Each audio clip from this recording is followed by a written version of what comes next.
6 ways to start investing as a teenager. We're going to get into that right now. Diving into our first category is real estate. Now, if you want to start investing in real estate as a teen, there are ways. You might not be able to go and buy a house, but there are ways around not being able to do that. You can still be in on deals. And for the first way is the Maverick System. The Maverick System was developed by Cardone, and if you don't know who that is, go look him up on YouTube. Great YouTuber. He developed this way for young adults like teenagers and younger people in their 20s that don't have the credit to come in with him, learn the deals, work with him. He really takes you under your wing and he teaches you how to do it, and you get someone to go in on the deal and you own 25% of that deal. He owns 25 and the other person owns 50, and it's a really good way to get you into real estate. And moving on to the next real estate one is Grant Cardone's non-credited investors. Now this one costs a little bit more. The Maverick plan only costs $1,000 to get into, and it's like a course plan kind of deal. Grant Cardone, the requirements is you have to have a Roth or traditional IRA or a 401k that has at least $5,000 in it in order to transfer the funds. And basically what you do is you basically give him that $5,000 and he goes and buys big deals with a bunch of people giving him money, and then he'll pay you a monthly, there you go, a monthly dividend on whatever you have invested. So if you have $5,000, you're going to get a dividend every month for the money that you have with him. And as soon as he sells the property, you get your money back and you can go back in. If you can put more in, you can put the dividends that you got from it back in with him. And it's just a good way to kind of create passive income.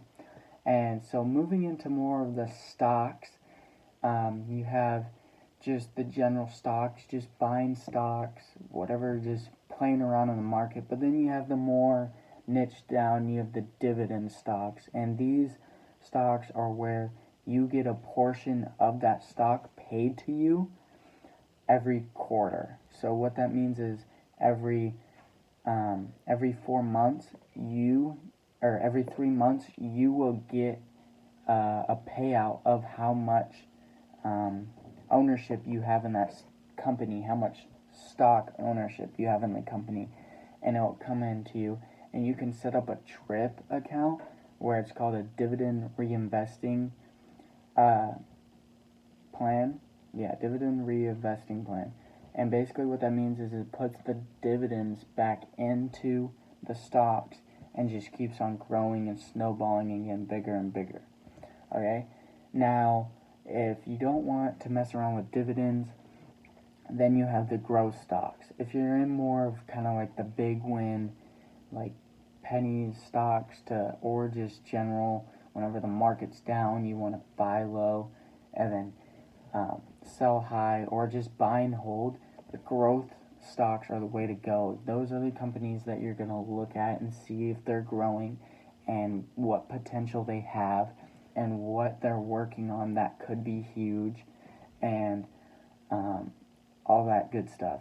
And the last way to start investing as a teen is to be in business. And this doesn't necessarily mean starting a business, but there's kind of 2 routes you can go. You can either fund a business and help a startup, or you can start your own business. And starting your own business is not as hard as it sounds. Basically pick a niche, whatever you want to do, pick a business model, side hustle, etc., and you go in and you learn it and you do it.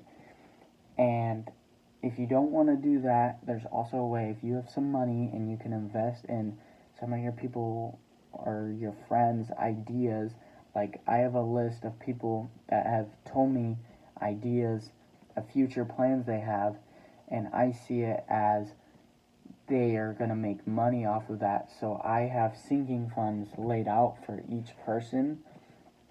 so I can invest with them maybe down the road a little bit whenever they're more in a place and ready to take action on that plan. I can be like, hey, here's some money, let's get started with this. And then I become an investor with them, so they don't have all the struggles, and it can also kickstart a startup and get startups going with some momentum early in the game if they have investors. Whereas if you start your own business, it takes longer to grow.